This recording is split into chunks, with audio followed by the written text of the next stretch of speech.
Commit yourself to grow yourself. You are your best advocate. Begin from your starting point and go forward, dedicating yourself to a long term of action to develop yourself mentally, physically, emotionally, and spiritually. Renee Goodwin.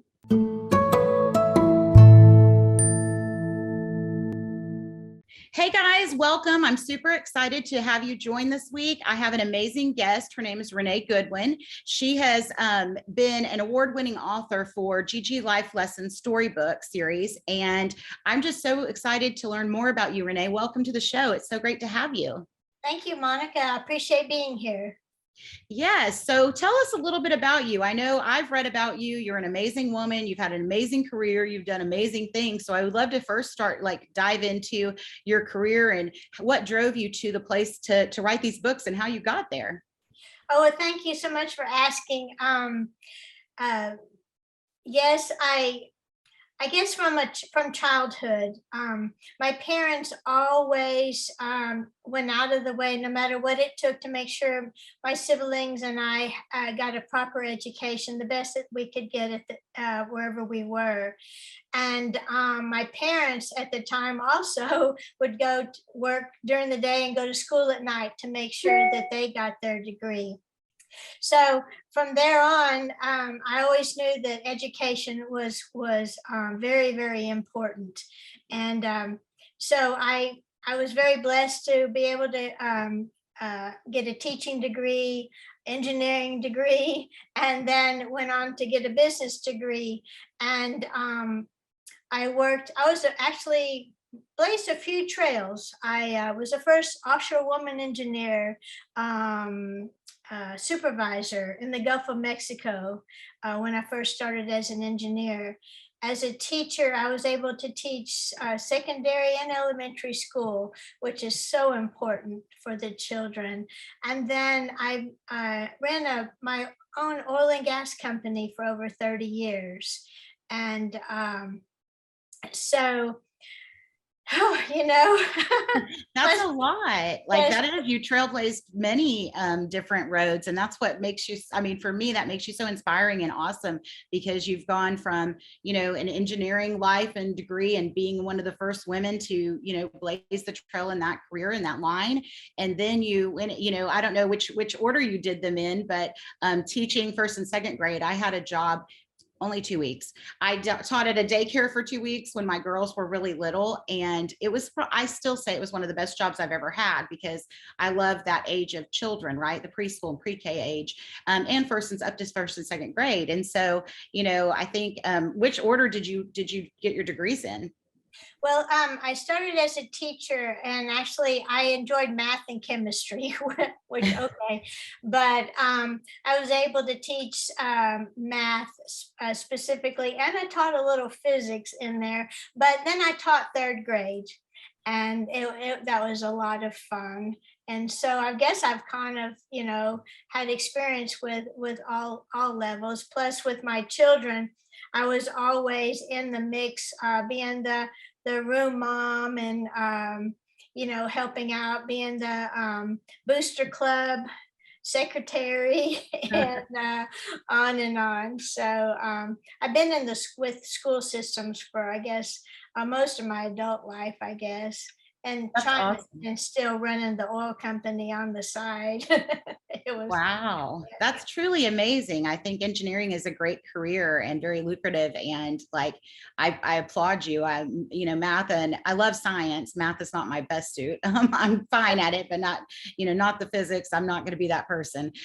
So I really think that's very, really cool that you can lean into that level of your degree and your brain and your, just overall being.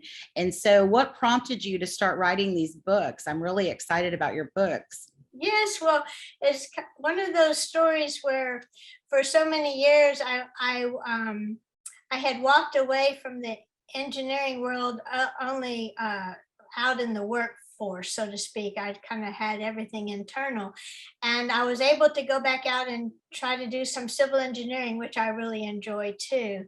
And within a few months, they closed the Tyler office, where I live in Tyler, Texas. And I was like really bummed.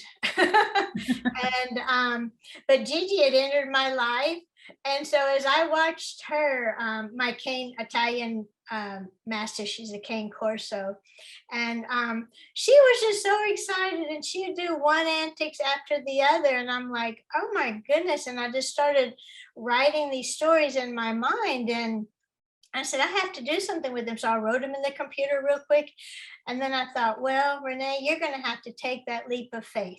And so I did, and I called the publisher, only to find out later that authors don't call publishers you know what I'm saying? And publishers are not on the other end of the phone waiting for you to call them. And but this lady answered, and she and I became great friends, just like you and I are talking right now. And she said, yes, please send your manuscript, and we'll get back to you in a few days. And so that's what started Gigi Cleans House, Learning Teamwork. So that's the book I was honing in on, because I've shared with you, my daughters are both now raising my grandchildren and trying to wage that, part of life where you want to teach your kids the, elements of and responsibilities of living and taking care of things, and how everyone contributes to the house. And, we always had a chore board, and our kids were so excited when they were 18 and they could get rid of the chore board. But we always had it up in the house. And, now I see my kids, it's funny because I guess it happens with everyone. When you grow up, you're like, I'm going to treat, I'm going to do different than my parents did. And then you lean into your lessons and how you learned as a child. So I'm watching that with my own children, and it's so fun to see. But I love when I read about your book series, and I'm totally going to invest in these. I think anybody with children should. One of the things that I loved with Gigi Cleans House was the first book, as I understand it. And it's an example of the rewards of teamwork, but it is a great tool for kids to learn about how to take care of a home and what they can do to do their part. And so talk to me a little bit about when you started creating these stories. And one of the things that I picked up in the notes that you had sent over and that I'd read about were that, you highlight very instrumental words that throughout the book that are that are added at the end of the story as a vocabulary words, which creates a opportunities for additional activities and discussions. So, what led you to that, and where did you pick that up, and how did that come to be? I guess, when you're a teacher, you're always a teacher, especially when you're a mom, you're always a mom. And I just felt like that was just a teacher in me. I guess it had to, make it into a learning session, Mm-hmm. but still be a fun thing. So because the books have like a sense of humor. Gigi, the puppy dog, has a funny sense of humor, and but also it's my voice. I kind of had to be an adult as a child. And so this is another avenue that allows me to express myself, maybe the dreams that I always had, and living them out. And, I was so blessed to be able to go back to my alma mater, Texas A&M University. And with my accomplishments, they awarded me the Aggie Women Legacy Award for That's blazing amazing. for blazing those trails for women. And because I've always been in more of a male dominated world with my work. And so I just think that it's very important to keep teaching.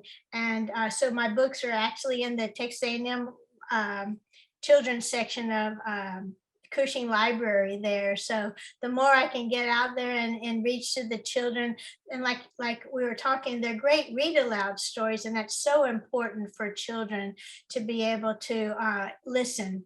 And you never know what they pick up on. And so those vocabulary words then can reach out to other things. One of the books talks about friendship and being a best friend forever. And the books repeat certain lines so the kids can kind of listen to that over and over in their mind. And I think that's a good learning tool. That's awesome. I love that. I think, so how many books are in the series so far? Well, so far, there are 4. We have Gigi Cleans House, which that's been an award winner. And then the latest book is Gigi Takes Action. and that helps children understand practicing health safety, because it's always good, no matter if we are under as the pandemic, these pandemic years or not. You always should wash your hands and, brush your teeth, and, watching Gigi wash her paws, which is not on her high on her priority list, is pretty fun for kids. And as I mentioned, Gigi meets her match, becoming forever friends, where she meets Leo, her best friend forever. And it teaches, how they share things. And Leo lets her go first. But all the books also have underlying messages as well. Like they'll teach colors. They'll teach the senses. They'll teach the seasons of the year. And so I've written over 20 actually, but 4 have been published so far. It takes about 8 to 10 months to publish a book. And then this Gigi asks, is Jesus in your class? And that's a little bit of another format of mine, based on a conversation my father had years ago with my nephew. And my father always wanted us to have a religious foundation. And so I was able to make that a Gigi book, what I'm very proud of. That's so amazing. Like, you've done so many amazing things. I mean, this is really cool. It's cool that you're able to dive into your creative part of you and like get that outlet of writing. It's something that I, aspire to do, but have yet to do. Oh, well, I encourage you to do it, because it is so much fun. And like from this, all my life, I guess I've always written things, but I'd always write them as like more of a song lyric. Mm-hmm. And song music, and but they would be like poems.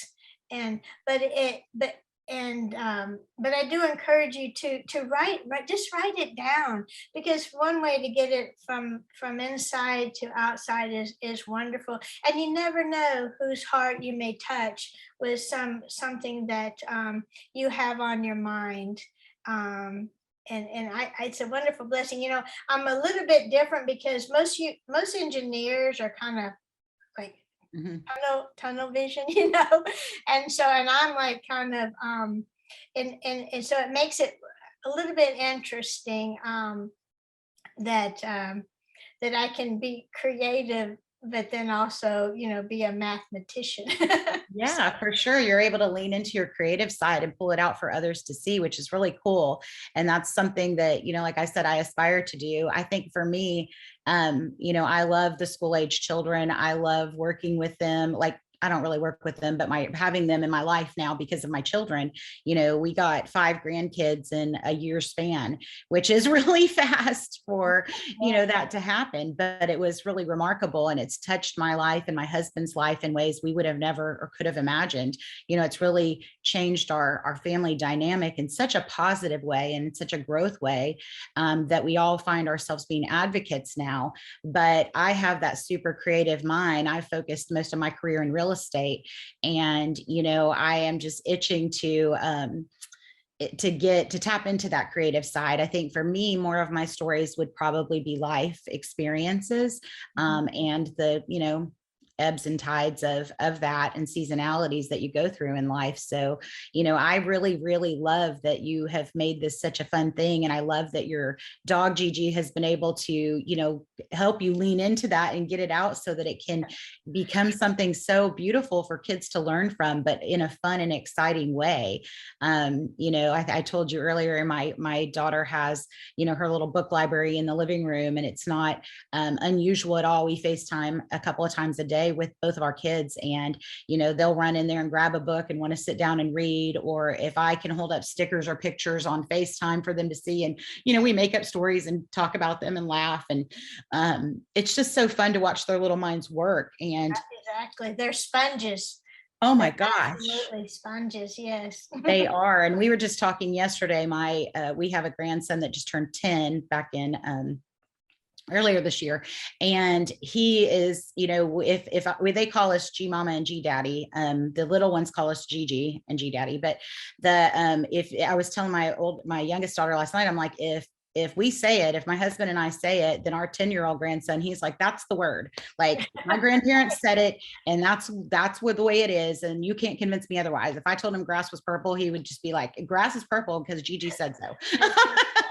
Yay, that's great.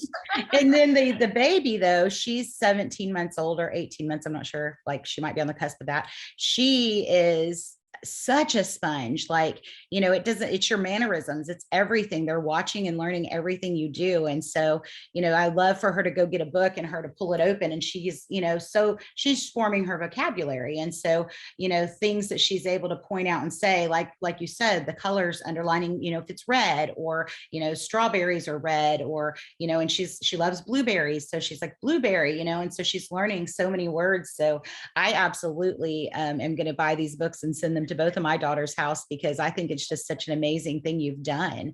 Thank you. Thank you so much. Yes. Yeah, for sure. For sure. Well, listen, so where is the best place for listeners to buy your books, including for myself? Okay, great. Well, of course, they're at on Amazon and Barnes and Noble and any store where you buy your books. But I have a website, gigistorybooks.com.